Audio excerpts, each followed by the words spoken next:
Buenas noches, estimados participantes. Sean todos ustedes bienvenidos a este nuevo webinar que llega gracias a SAM Latam. Nos encontramos en una transmisión en vivo a través de nuestras plataformas de Meet y Facebook. Queremos recordarles que para la emisión de sus certificados es necesario realizar su registro de manera correcta e ingresar al grupo de WhatsApp que se encuentra en los comentarios de nuestra plataforma. Recuerden que la asistencia se va a tomar en cuenta a través de los comentarios. No olviden suscribirse a nuestras plataformas virtuales y activar las notificaciones para mantenerse siempre informados de nuestros nuevos cursos. Esta noche vamos a presentar el webinar con la temática Inteligencia Artificial y la Didáctica Universitaria. Es para nosotros un gran honor poder contar con la presencia de la magíster Liz Wendy Sepúlveda Medina. La magíster cuenta con la licenciatura en Informática con mención en Ingeniería de Sistemas. Cuenta con los posgrados en Maestría en Ciencias de la Educación Superior con mención en Psicopedagogía y Educación Superior. Diplomado en Educación Superior basado en competencias, diplomado en Metodología de la Investigación y diplomado en Redacción y Publicación de Artículos Científicos.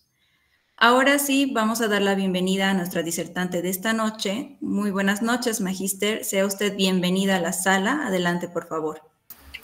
Muy buenas noches a todos los presentes. Muchas gracias por la presentación. Es un honor para mí estar presente con ustedes y poder trabajar en breve tiempo aquello que está en auge, que es la inteligencia artificial, pero la relación también con el corazón que yo le denomino a la didáctica universitaria, porque es clave este proceso de didáctica universitaria dentro de la formación de nuevos profesionales docentes. Es así que me es grato, me da mucho placer poder compartir todo el conocimiento en estos breves minutos. Vamos a comenzar. Voy a hacer un bosquejo de las metodologías activas rápidamente y con qué metodologías o con qué herramientas podríamos nosotros trabajar. No son las únicas, por supuesto, pero sí son las que nos podrían ayudar de manera rápida y sencilla a poder trabajar con este proceso. Vamos a comenzar, voy a compartir mi pantalla y me voy a permitir apagar la cámara para que pueda tener una mejor relación. Entonces, de la conexión con internet me refiero, ¿no? Entonces voy a compartir mi pantallita, ¿no? Y vamos a hablar sobre inteligencia artificial y la didáctica universitaria. Vamos a hablar un poco sobre las metodologías activas, porque antes de hablar sobre lo que es un fin, es el medio para llegar a un fin. La inteligencia artificial no lo veamos como un todo. Aún tenemos que hacer muchas y conocer muchas cosas de manera teórica para que podamos utilizar la inteligencia artificial y nos dé buenos resultados dentro del proceso de formación. Es así que cuando nosotros nos convertimos en docentes universitarios, tenemos que hacer uso de la inteligencia artificial, pero sin deshacer aquello que es importante, que es la base teórica, la base práctica, porque no todo va a ser basado en lo que es la inteligencia artificial. Le tenemos que dar el mejor uso nosotros a este trabajo, ¿no? Vamos a hablar sobre las metodologías activas, que es importante. Aquí tienen una figura, ¿no?, que representa que hay un cerebro que está trabajando, ¿no? Y yo lo relaciono con las personas que hacen mucho ejercicio, ¿no? Que hacen al menos una vez al día o una vez a la semana ejercicio y mantienen en forma su cuerpo. Lo mismo hace la metodología activa dentro de la didáctica. Nosotros tenemos que ser capaces de poder hacer que nuestros estudiantes no solo al menos una hora o una vez a la semana, sino permanentemente su cerebro esté trabajando directamente, o sea, esté razonando, logremos en ellos pensamiento crítico. Y para aquello vamos a nosotros utilizar la metacognición. ¿no? Y la metacognición, ¿no? En términos que resumen esto, es la que genera en los estudiantes sus propios procesos de aprendizaje. Eso significa que los estudiantes a través de la metacognición van a generar tiempos, van a generar espacios, van a aprender a generar aprendizaje autónomo, ¿no? Y es lo más importante dentro de un proceso didáctico.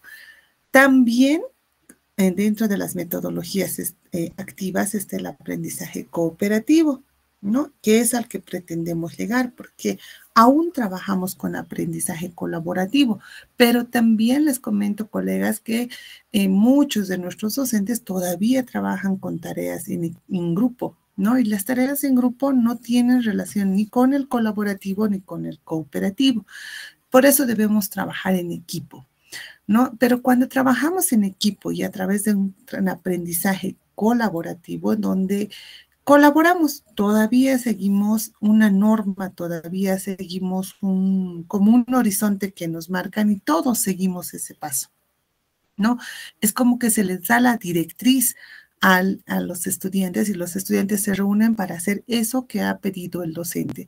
Sin embargo, cuando ya lleguemos al aprendizaje cooperativo, esto ya es un poco más complicado. Son pequeños grupos todavía, lo puedo denominar grupos, porque trabajan de manera aislada, pero en el fondo son equipos, ¿no? ¿Por qué? Porque aplican diferentes estrategias, opinan diferente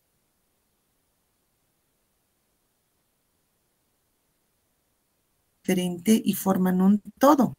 Entonces, van de lo particular al general, que es el tema, y ellos empiezan a generar sus propias ideas, buscar su propio razonamiento, buscar sus propias lógicas. ¿Para qué? Para generar pequeñas ideas y generar respuestas a algo que se les ha planteado, ¿no? Pero para esto tenemos que trabajar con la metacognición porque este es un proceso de aprendizaje, ¿no? También tenemos que trabajar en didáctica, ¿no? Y dentro de las metodologías activas van a escuchar mucho sobre las evidencias del aprendizaje. Las evidencias del aprendizaje son clave en esta etapa. Esto significa que es una colección de ¿qué? De evidencias que van a demostrar si se ha aprendido, ¿no? O se ha aprendido completamente, ¿no?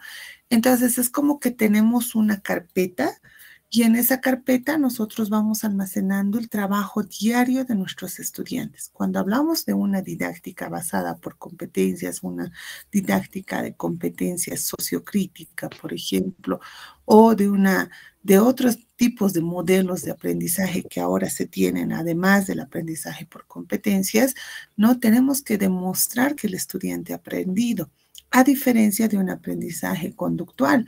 En el conductual tenemos solo un producto y tal vez nos interese solo lo que se tiene al final, sin saber si ha o no ha cumplido todos los parámetros que se necesitaban, ¿no? Entonces los portafolios también son parte, aunque corresponden mucho más a la parte de inteligencia de evaluación. Para nosotros en didáctica es importante. Y también existen los e-portafolios, o sea, eso quiere decir que no pueden solo realizarlo de manera física. No estoy diciendo que esto se pueda realizar solo de manera digital, lo pueden hacer de manera física, lo pueden hacer de manera digital, de acuerdo al tiempo y al espacio en el que ustedes estén manejando. ¿Ya? También tenemos unidades integradas que permiten una selección y organización de actividades que van a permitir que el proceso de enseñanza-aprendizaje, ¿sí?, estén destinadas a realizar actividades que puedan ser vinculadas y llegar a un proceso correcto. Voy a finalizar un momentito. Sí, licenciada, por favor, que apaguen sus micrófonos. Sí, por favor.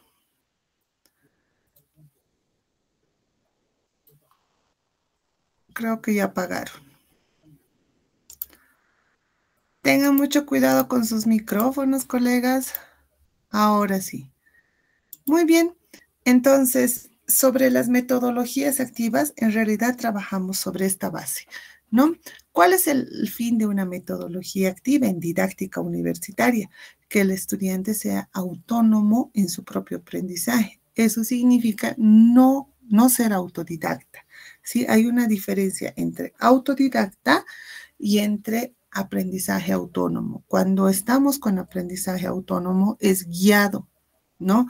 El proceso de denominado, ese concepto de autodidáctico, es generalmente para es un denominativo que va generalmente a o se acopla a un proceso empírico, ¿no? Ejemplo, ¿no? Yo no sé mucho de conducción, pero no quiero entrar a una escuela de conducción, entonces voy a ser autodidacta. Entonces, tanto ver y observar lo que conduce o estar al lado de sentarme en el minibús, al lado del chofer, en un taxi, en un trufi, hace que yo aprenda, ¿no? O ser copiloto, digamos, ¿no? De una persona que tiene un automóvil y que yo permanentemente estoy ahí. Entonces, me vuelvo autodidacta. Eso significa que estoy aprendiendo por mis propios medios. Sin embargo, el autoaprendizaje, el aprendizaje autorregulado es un proceso de la didáctica universitaria que mucho puede lograrse también con el uso de la inteligencia artificial. ¿Ya? Entre estos vamos a ver el aprendizaje basado por competencias, donde se centra integralmente en el alumno y lo que se necesita es que haga uso de su conocimiento, de situaciones de su vida personal, social y profesional, ¿no? Pero lo involucre dentro de lo que es la parte académica, porque uno escoge su profesión según el estilo de persona también que es, ¿no? O sea, para mí es difícil, por ejemplo, ser una persona, sería difícil tener una profesión en el área de salud, porque yo sufro de ansiedad, de pánico, y cuando veo los accidentes, yo no puedo ayudar, ¿no? O sea, me pongo muy mal, empiezo tal vez yo a desesperarme más que el paciente. Entonces, por eso se relaciona mucho, ¿no? Por eso hay los test vocacionales y profesionales, ¿no? Uno tiene que tener la vocación, pero también tiene que saber lo que hace con su profesión, ¿no? Entonces, la vocación puedes tenerla, pero tal vez la profesión como tal no sea para ti, ¿no? Y eso tenemos que aprender también a diferenciar entre los jóvenes que van iniciando una carrera, ¿no? Cuando hablamos de aprendizaje basado por competencias, siempre vamos a tener un aprendizaje fundamental, ¿no? El qué voy a enseñar, el cómo voy a enseñar y el para qué o dónde voy a enseñar. El qué voy a enseñar. Sabemos que van a designarnos una asignatura. Perfecto, nos van a designar una asignatura, pero de esta asignatura, ¿qué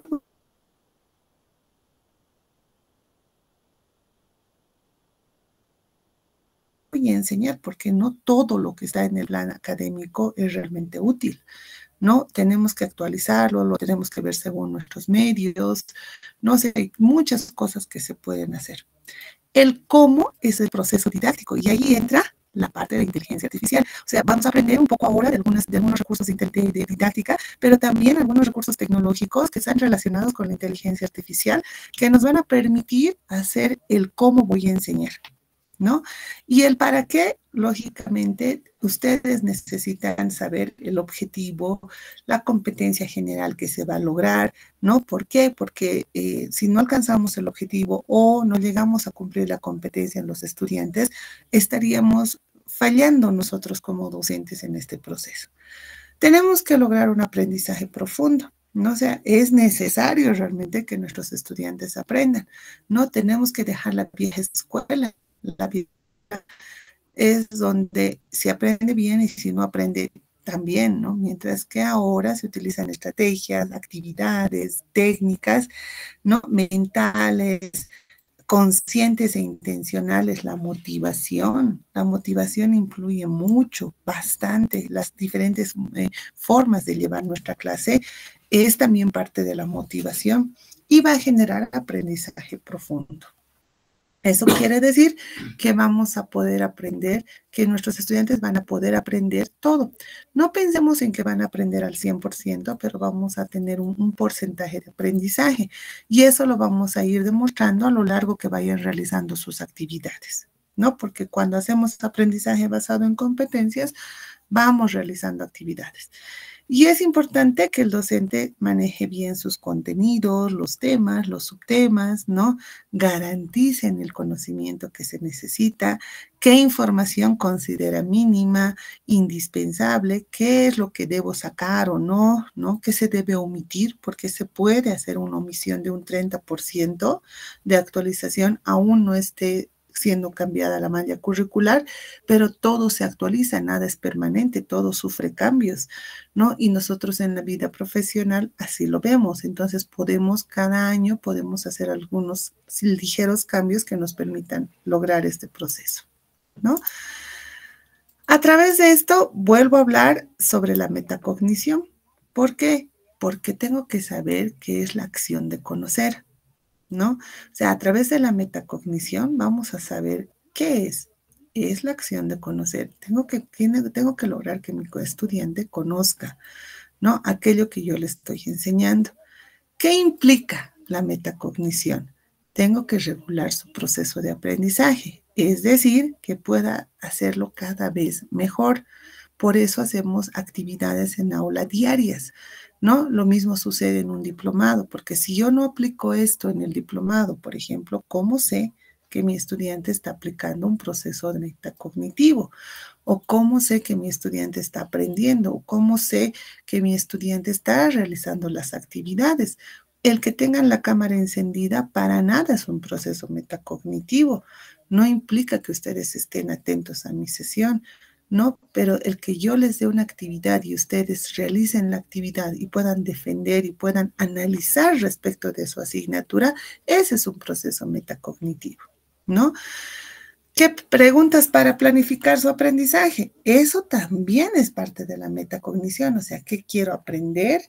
¿Cómo voy a aprender? ¿Y qué aprendí? Y esto vamos a hacer con los propios estudiantes, ¿no? Y esto es una técnica que es el QQQ, ¿no? O sea, ¿qué quiero aprender? ¿Cómo voy a aprender? ¿Y qué aprendí? Y es bueno hacerlo siempre al inicio del semestre o al inicio de la gestión, porque todos los estudiantes llegan con una expectativa y esa expectativa tenemos que cumplirla nosotros. Tenemos que promover en el estudiante que sean protagonistas de su propio aprendizaje. Y a esto me refiero con un aprendizaje autorregulado. Y todo esto genera autonomía del aprendizaje. Entonces, la metacognición va a llegar a aquello, ¿no? A la autonomía del aprendizaje. Yo siempre les menciono, me gustaría que las clases sean totalmente asíncronas y me gustaría cambiar un modelo dentro del proceso de enseñanza-aprendizaje. ¿Por qué? Porque nos falta mucho pensamiento crítico, nos falta mucho diálogo crítico, ¿no? Todo estamos relacionando con lo que leemos, por ejemplo, en inteligencia artificial. Por eso es la inteligencia artificial y la didáctica universitaria. Vean que la inteligencia artificial es solo nuestro recurso. Nosotros tenemos que saber manejar el aula para que esa inteligencia artificial pueda ser un apoyo para que mi estudiante aprenda, ¿no? Bien, entonces ahí tenemos los famosos aprendizajes por retos, que es también importante, que es interesante dentro de lo que es la parte didáctica, donde el estudiante aprende a través de un reto que el docente proporciona. Retos, ¿no? O sea, ¿quién puede subir más rápido, no sé, la 15 pisos? ¿Quién puede comer más rápido 10 hamburguesas? Esos son retos, ¿no es cierto?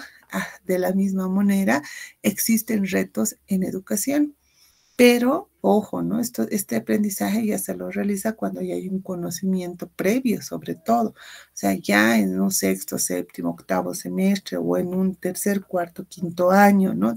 No se recomienda mucho en quinto año porque están ya con otra mirada, pero sí se lo recomienda en un tercer, cuarto año, ¿no?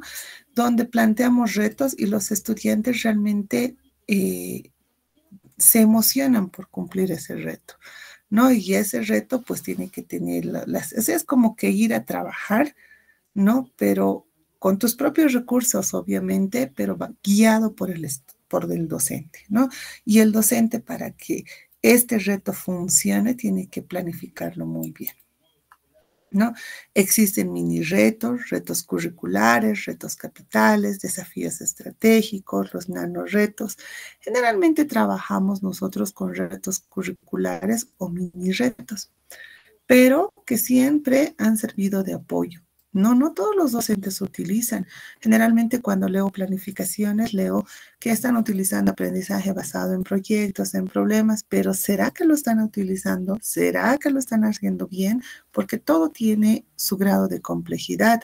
Cuando haces un aprendizaje por problemas o por proyectos, tienes que seguir una serie de pasos y esos pasos tienen que estar reflejados en tu portafolio, en cómo han ido elaborando los estudiantes. Entonces, no es solo colocar en planificación o si su módulo es separado, por ejemplo, didáctica de planificación, en planificación les tienen que enseñar todos los pasos.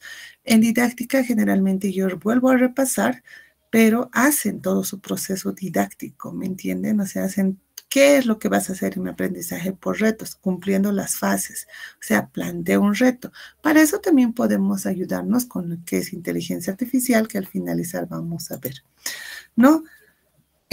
¿Para qué y por qué es bueno un aprendizaje por retos? Primero, porque existe realmente una claridad en la evaluación para los estudiantes. O sea, ellos realmente se sienten evaluados sobre lo que hacen, ¿no? Porque muchos de los estudiantes todavía tienen conciencia de trabajo, ¿no? No puedo estigmatizar y decir, bueno, esta generación solo le interesa probar, o no puedo generalizar a los diplomantes ni a los maestrantes.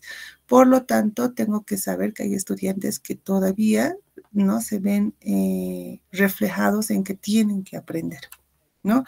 Debemos agruparlos a los estudiantes, debemos hacer que ellos piensen, que aprendan haciendo, porque eso es lo que le interesa al estudiante, y que sobre todas las cosas se evalúe, ¿no? Y se valide su trabajo que han realizado. Y segura estoy que ellos se sienten felices porque es un trabajo no de campo, les diré, pero es un trabajo fuera de aula, ¿no? Donde ellos van a desarrollar sus actividades, ¿no? ¿Cuál es nuestra fase? ¿Cuál es nuestro rol en este proceso? Identificar fases, recursos, acciones, qué materiales van a utilizar, cuántos recursos humanos voy a necesitar y por sobre todo la planificación. Cuando queremos hacer un proceso de didáctico, sea cual sea, incluso con inteligencia artificial tenemos que hacer nuestro proceso de planificación, ¿no? Y al final decidir ya qué reto vamos a utilizar y poner lo que es la puesta en marcha, ¿no? Entonces, durante el reto, ustedes no pueden alejarse, tienen que estar permanentemente con ellos, retroalimentarles, asesorarles, validarles y evaluarles, ¿no? Porque en sus manos también está que las cosas que hayan planificado ustedes y para quienes hayan planificado sea de agrado, o sea satisfactorio, ¿no?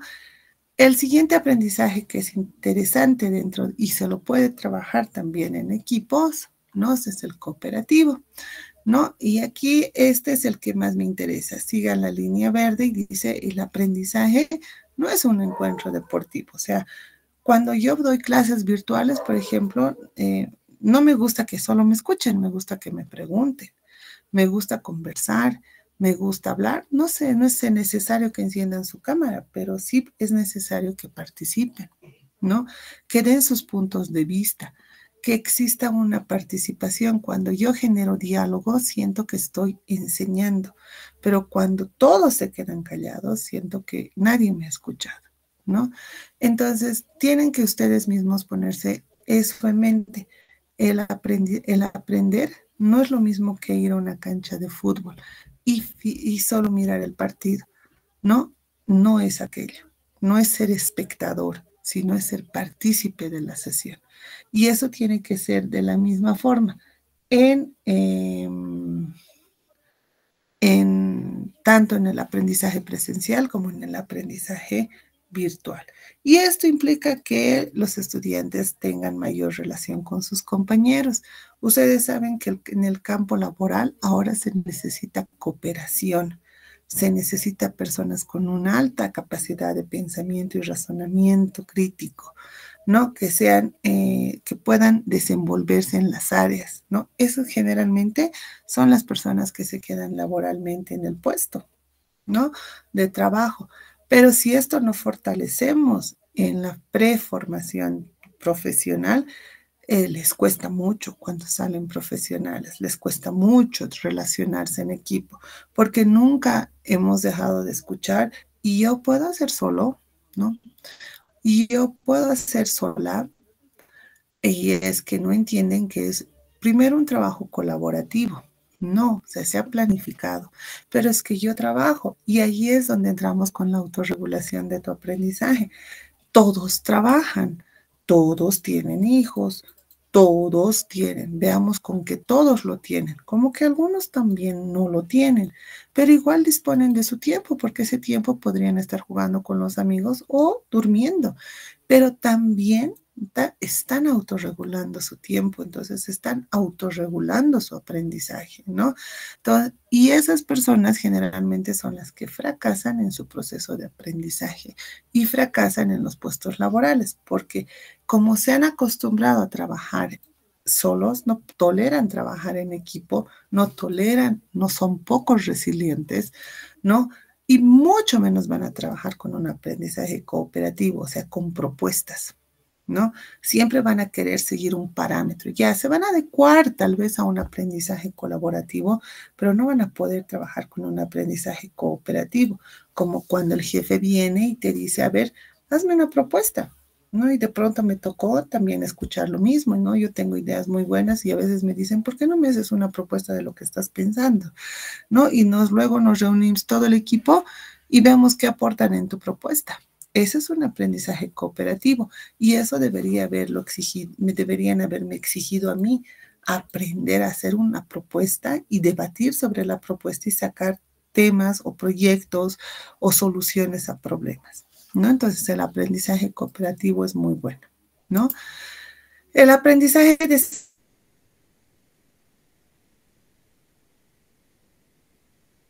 servicio también, porque al hacer servicio, por ejemplo, no es hacer un trabajo de campo, no es obsequiar un pancito o ropa, no lo es así. El aprendizaje de servicio es cuando tu profesión la vas a trabajar, ¿sí? Y ahí mismo recibes los réditos, ¿no? De lo que estás sirviendo a una sociedad, pero con el esfuerzo de tu trabajo, ¿no? Entonces, cuando hay aprendizaje y menos servicio, no es aprendizaje de servicio. Sí, no es, el trabajo de campo es menos servicio y más aprendizaje, no es de servicio. Acciones solidarias esporádicas no es aprendizaje de servicio.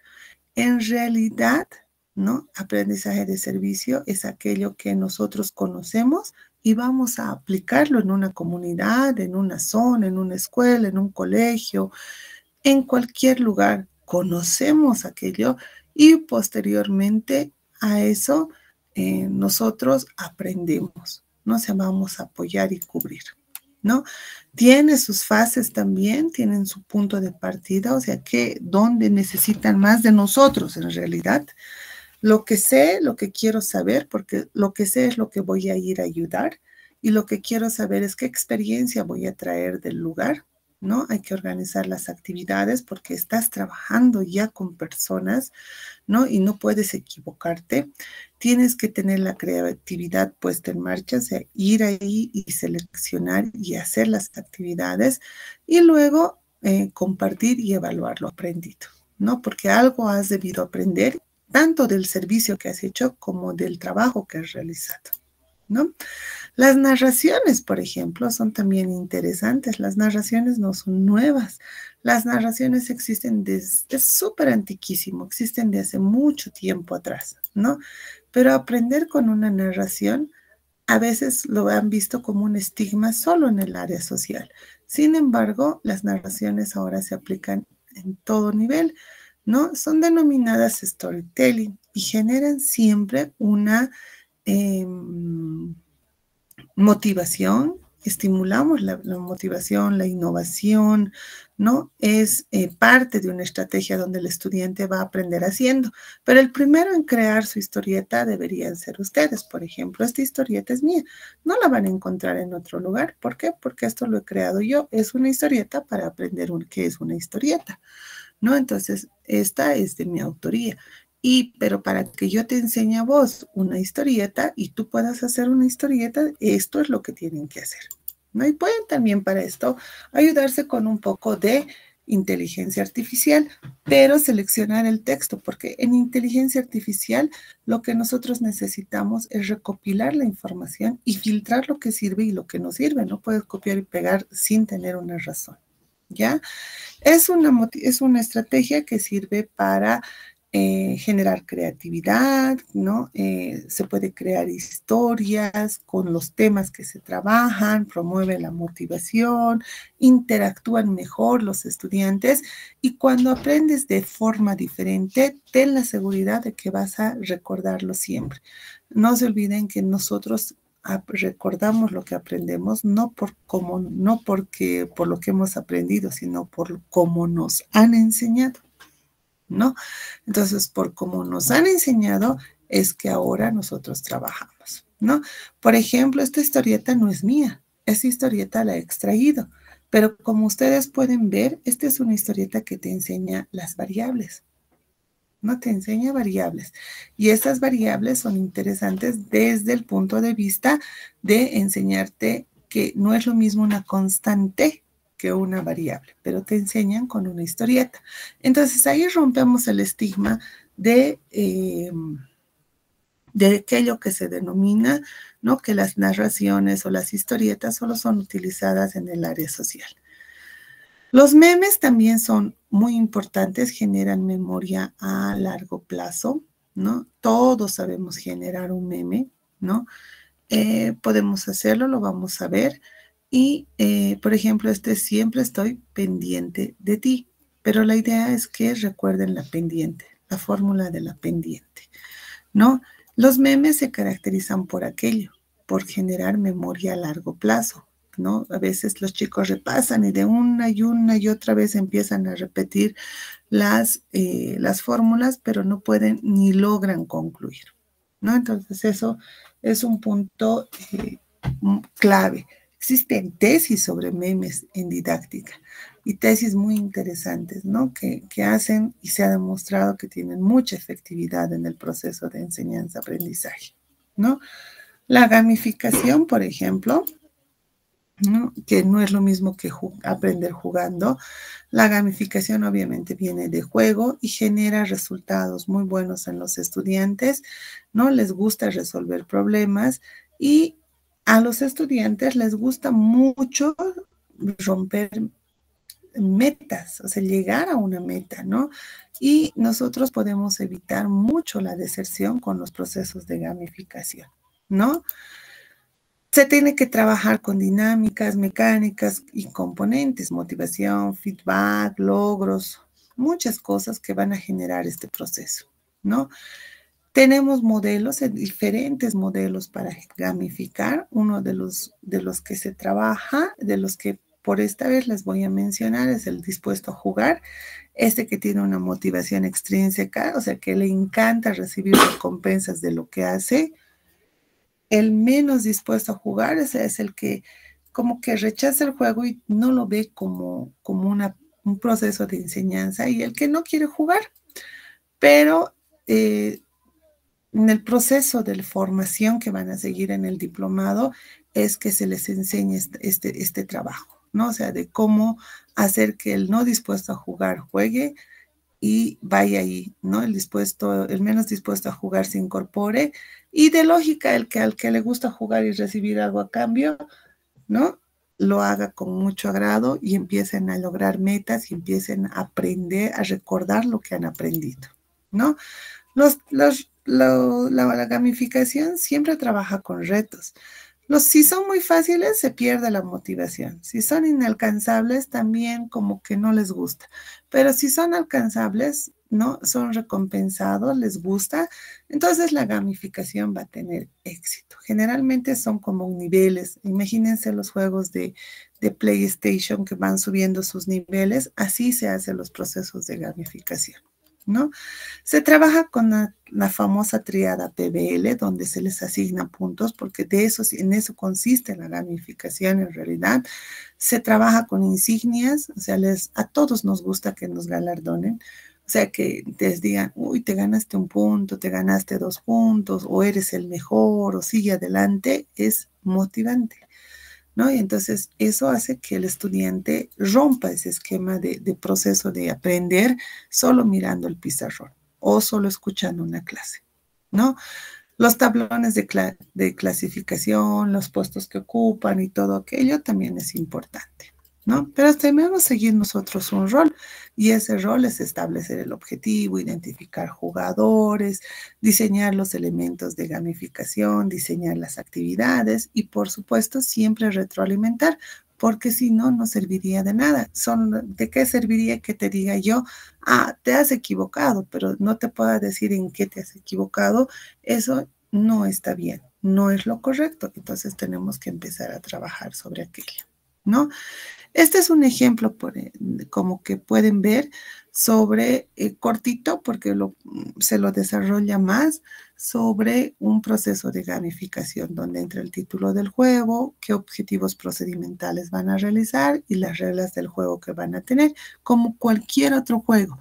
La diferencia es que yo ya les he enseñado diagramas de flujo, ya les he enseñado repetitivos selectivos, ¿no? De clase, pero no quiero que recuerden, pero no quiero que recuerden repitiendo de memoria, sino quiero que recuerden utilizando juegos.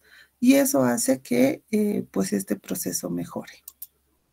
Una aula invertida es la estrategia padre de todas las estrategias, ¿no? O sea, realmente da vuelta a la clase y consiste en hacer que el estudiante tenga tareas fuera del aula, por lo menos unas 2 semanas, tengan un material extenso que ha preparado el docente y el docente no es que se da vacaciones, sino que tiene que estar respondiendo dudas, dificultades planteadas. En realidad el docente debería seguir asistiendo al aula. El que no asiste al aula es el estudiante. El docente debería seguir en el aula porque tiene que en ese tiempo responder dudas, dificultades planteadas por sus estudiantes, realizar retroalimentación a los trabajos que van realizando, revisar el avance de cada día de los estudiantes, enviar recordatorios para motivar a sus estudiantes. No estás ingresando a la plataforma, no estás realizando tus actividades y eso es lo más interesante de una aula invertida, ¿no? ¿Y por qué es necesario dar la vuelta a la clase? O sea, ¿por qué yo dentro de la clase y mis estudiantes fuera? Porque genera cambios. O sea, gestionas una clase tú desde adentro y ellos afuera, ¿no? Mejora la interacción, obviamente, entre el estudiante y el docente, incrementa la interacción entre el estudiante y el profesor, estudiante, profesor, y se apoyan, ¿no? A los estudiantes con los problemas para poderlos resolver, porque para hacer una aula invertida tienen que tener mucho material que ustedes deben trabajar. O sea, su trabajo consiste en preparar muy buenos materiales y en función a ello, recién ellos pueden salir solos a realizar esas actividades con ese material que ustedes han trabajado. Existen pilares dentro de la aula invertida, ¿no?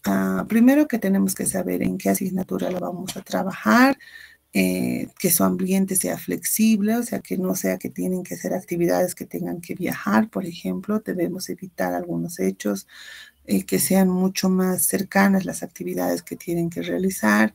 El educador se vuelve realmente un apoyo, ¿no? Se vuelve parte del aprendizaje del estudiante y no se olviden, el docente no salió, el que salió fue el estudiante, no es al revés.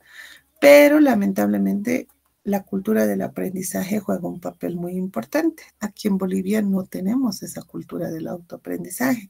Si yo les digo que vamos a hacer eso, me llama la coordinadora y me dice, ¿cómo? Wendy, tú tienes que estar de manera síncrona tal día. ¿no? O sea, no puedes dejarlos. Y si hacemos eso en educación superior, el director de carrera, ¿no? ¿Cómo, Wendy? Tú tienes que estar en la sala los lunes, los martes en tu curso. Y peor si hacemos eso en educación regular. Entonces, tenemos que tener una cultura realmente de aprendizaje, que no la tenemos, pero que otros países han alcanzado. Por eso es un tanto complicado llevar una aula invertida, porque el primero que va a reclamar, si es una universidad privada, es el padre de familia. Y si es en educación regular, el padre de familia. Y si es educación superior y es parte de la educación que corresponde a una educación del sistema, el que va a reclamar es el mismo estudiante porque no tenemos cultura de autorregulación del aprendizaje, porque no podemos controlar nosotros nuestro aprendizaje. Es como que nos pusieran a dieta y no podemos controlar el no comer, ¿no? Entonces, eso como así no podemos controlar el no comer, no podemos controlar y regular nuestro aprendizaje.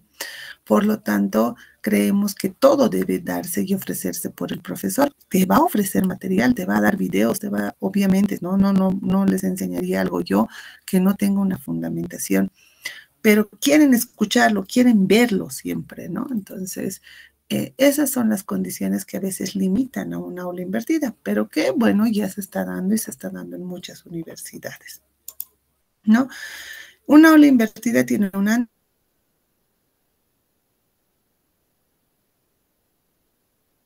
antes, durante, después y una evaluación. Antes ustedes tienen que preparar todo el material y todas las actividades. Estoy hablando de documentos, hacer una curaduría de contenidos, hacer videos, hacer encuestas. O sea, realmente es un esfuerzo súper grande para el docente. Muy, pero muy, muy grande. Pero luego de eso, durante las 2 semanas, solo nos queda monitorear el trabajo. Y posterior a ello nos vamos a volver a reunir, ya sea de manera virtual o de manera presencial, y ahí vamos a aclarar muchas dudas, vamos a mejorar, vamos a trabajar con las actividades, ¿no? O con otras actividades en el aula que permitan reforzar esto que les hemos dado como tiempo para que ellos lo hagan solos.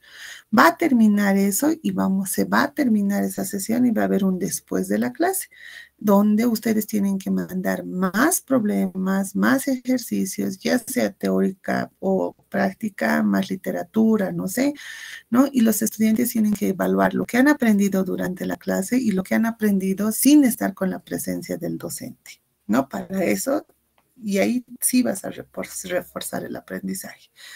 Y la evaluación puede ser subformativa, sumativa, ¿no? Donde se evalúe realmente el conocimiento del estudiante. O sea, que esta aula invertida no haya sido una pérdida de tiempo, sino más bien ganancia de conocimiento, ¿no?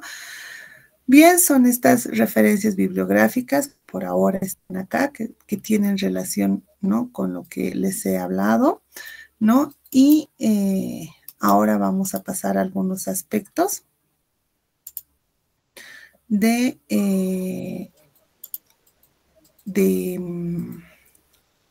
recursos que nos permitan trabajar con inteligencia artificial.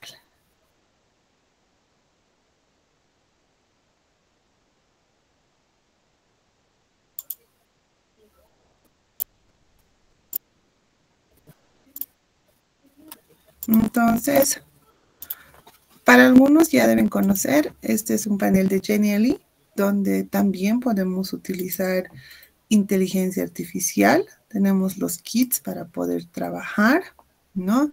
Yo utilizo mucho y lo bueno es que como trabaja con inteligencia artificial, ya es mucho más fácil para mí volver a generar, ¿no? Volver a generar mis actividades, puedo trabajar en comunidades, puedo trabajar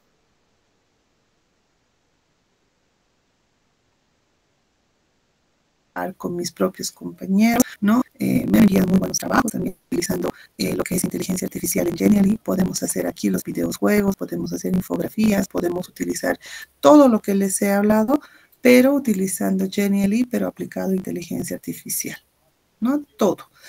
Podemos utilizar también Canva En Canva también nos permite trabajar con lo que es inteligencia artificial. Aquí está Canva IA, ¿no? Y bueno, esta nos permite, tú le das lo que quieres que genere y te lo va a generar una imagen, te lo va a crear un diseño, te lo va a redactar un documento, ¿no? Que ya esté listo para tu trabajo, ¿no? Lo mismo hace Genially. Entonces tú puedes querer realizar una historieta, pero a veces no podemos hacer el comentario. Entonces tú colocas la idea y le dices que genere una historieta, ¿no? O que genere un meme, ¿no? Con eso que quieres que aprendan, ¿no? Entonces, para eso nos ayuda bastante.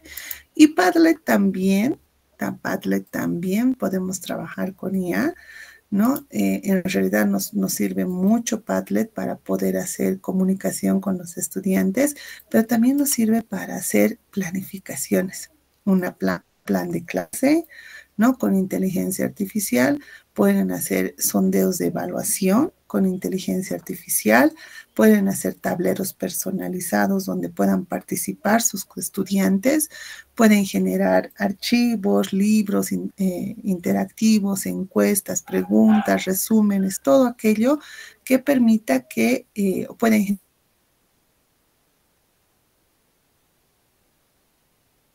generar debates, por ejemplo, con IA sobre algún tema en particular. Para la parte cooperativa pueden utilizar Trello, ¿no? Trello que nos permite hacer planificaciones, ¿no? Para poder trabajar de manera cooperativa,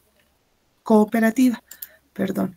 Entonces, este recurso nos permite hacer trabajo cooperativo, ¿no? Donde cada uno va a poder iniciar su sesión, va a poder trabajar y va a poder organizar sus ideas con sus compañeros, generar nuevas propuestas, porque eso es lo que genera, ¿no? Y al final sacar resultados y una conclusión respecto a algún tema que se les haya dicho que trabajen, ¿no? Todos trabajan con inteligencia artificial, entre los que les puedo mencionar, porque hay muchos otros más que en aula ya se ven y se los van trabajando y se los va realizando, ¿no? Y se va generando nuevas ideas, se va generando al mismo tiempo que saben la teoría, que saben los estilos, van creando y van planificando sus actividades, ¿no? Y van desarrollando también aquello que es importante, ¿no? Utilizar las nuevas, la nueva forma de enseñanza, pero también utilizar las metodologías activas para que los estudiantes puedan seguir un proceso más ameno dentro de su proceso de aprendizaje. No olvidemos que los estudiantes actualmente, las generaciones en las que estamos, la generación Z, que ahora está dentro de lo que es el proceso de formación, ¿sí? Ellos les gusta aprender de diferente forma y ellos trabajan mucho con IA, ¿no? Entonces se vienen nuevas generaciones, la generación alfa que ya pronto va a entrar a la universidad. Bueno, no tan pronto, la Z todavía nos falta como la Z, la última etapa de la Z tiene más o menos 14 años ahora y la alfa está desde los 13 hasta los 5 años, antes todavía, y la beta que van a ser al año, ¿no? Y esas generaciones son las generaciones que trabajan con inteligencia artificial, pero no la trabajan como deberían trabajar. Entonces, para eso estamos nosotros, para que ellos puedan trabajar con inteligencia artificial, pero relacionada con el uso correcto que deberíamos dar, ¿no? Con esto termino el webinar. Si tienen alguna consulta, estoy dispuesta a responderlas, aclararlas, ayudarlos, ¿no? Y que, bueno, sea de apoyo para sus actividades. Adelante, Sergio.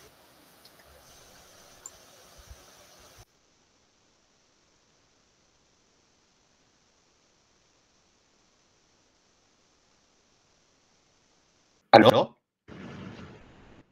Sí, te escucho. Ah, ya, perdón. Quería consultar si es que estas herramientas sirven para que los alumnos trabajen en clases o esto sirve para las personas que están enseñando en clases a generar una mejor clase. Eso no me dejó claro. Bueno, tenemos que entender que yo les he hablado ahora para que aprendan, ¿no? Y las últimas dos es de enseñanza. El aula invertida y la gamificación es de enseñanza. Y las anteriores son aprendizaje. Tenemos que diferenciar que hay estilos de aprendizaje y estilos de enseñanza. Y todas las IAs sirven o para enseñar o sirven para aprender, ¿no? Entonces, no hay una diferencia entre eso, ¿no? Pero sí, teóricamente, sí hay, ¿no? Hay estrategias de aprendizaje, como existen también estrategias de enseñanza. Pero dentro de las IAs sirven para ambos. Pero obviamente las tienes que manejar primero tú.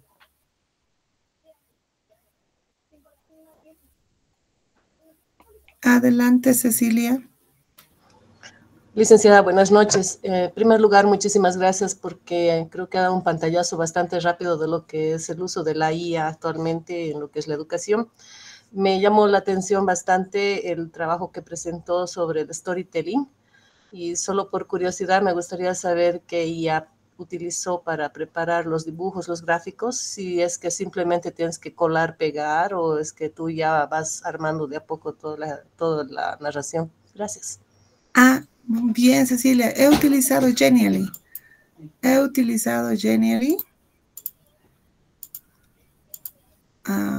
Por aquí la van a poder ver.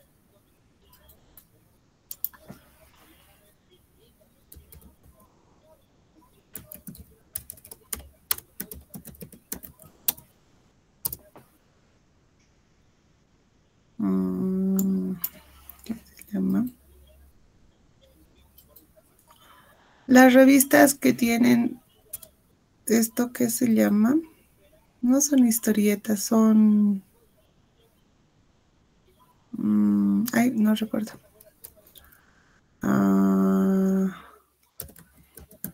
Tampoco son narraciones. Podríamos llamarlo cómics, Licen, perdón, disculpe. Sí, cómic. No. Déjenme desde una plantilla. Vamos a solucionar esto mucho más rápido. Aquí hay infografías, presentaciones, cursos, learning, juegos, plantillas nuevas, mapas mentales. Uy, no lo encuentro. Pero he utilizado Genially. A ver, vamos a ver mis publicaciones.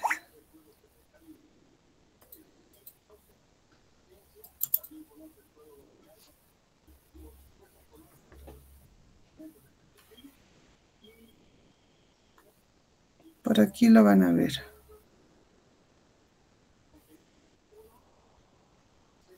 Tengo un lapsus memory.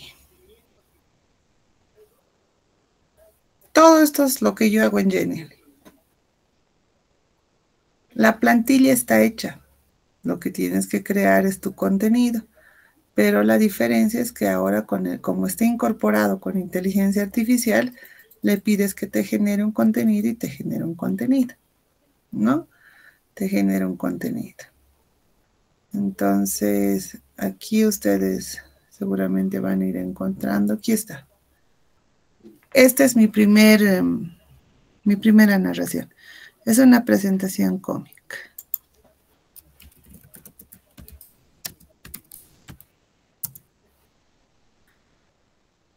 No me deja buscarlo, pero ahí lo han podido ver. Pero está en Genially. Canva tiene muy buenos. Canva tiene mucha variedad en cómics también, en infografías, en mapas, ¿no? Aquí hay bastante sobre qué es lo que pueden hacer. Aquí sí, con cómic ingresa.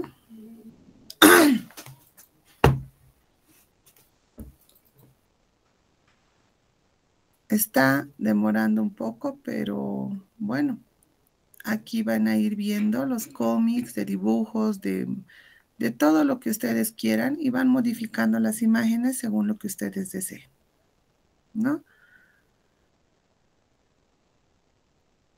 Está un poco lento, pero en Canva sí entra con Comic. Bien, ¿tienen alguna consulta más?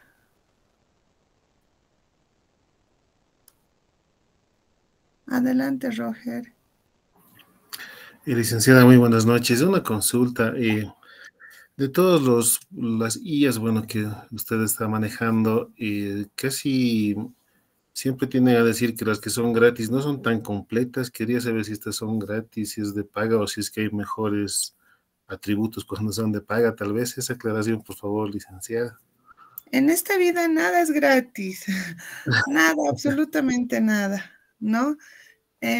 Yo perdí mi suscripción de Genially. Yo tengo el Pro, ¿no? De Canva tengo el Pro, ¿no?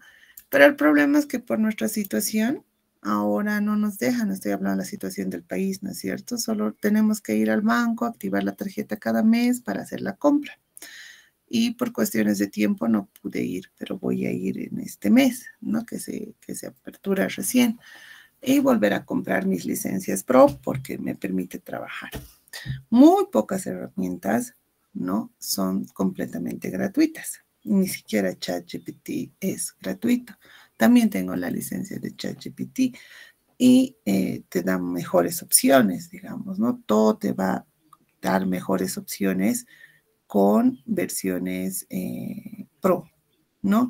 Y todo también con versiones free son limitadas, ¿no? O sea, eso es cierto, ¿no? A veces es que tenemos que invertir para poder trabajar, ¿no? Pero es que como es como nuestra herramienta, ¿no? Es como que el albañil vaya a trabajar y le diga, ¿me puede dar las herramientas para trabajar? Nadie le va a dar, o sea, el albañil tiene que ir pues con todos sus recursos para trabajar, ¿no? Ninguna es gratuita. Tenemos procesos gratuitos, pero hasta cierto punto, ¿no? Antes yo podía comprarme todas las licencias porque la situación en el país era diferente, pero ahora ya tenemos limitantes, ¿no? Solo podemos hasta $100 comprar. Pero les comunico que Genially, un año y cuesta $15. Un año. ¿Me entienden? O sea, $15 y es al cambio oficial, no es al paralelo. Entonces es como que 70, 80 bolivianos que te cuesta Genially, ¿no? Y Canva, ese sí es un poquito más caro y cuesta como $12 cada mes. Gracias por la aclaración, licenciada, para tener pendientes de habilitar la tarjeta. Sí, hay que habilitar la tarjeta. No hay que, porque nos restringe. Solo es un mes. Gracias por la aclaración, licenciada. Muchas gracias. Muy bien, muchas gracias.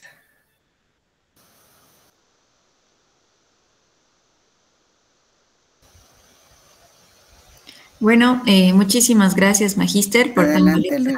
importante ponencia. Esperemos que haya sido de su total aprovechamiento y gracias a todos los presentes por su atención. Bueno, recordarles que continuamos con las inscripciones abiertas en el Diplomado en Educación Superior basado en competencias para las personas que no han formalizado su inscripción. En caso de no tener un asesor que les pueda brindar la información, pueden comunicarse con los administradores del grupo de WhatsApp. Muchas gracias por su valioso tiempo. Que tengan buenas noches. Buenas noches, muchas gracias. Buenas noches a todos y a inscribirse. Muchas gracias. Muy buenas noches, gracias. Gracias, buenas noches.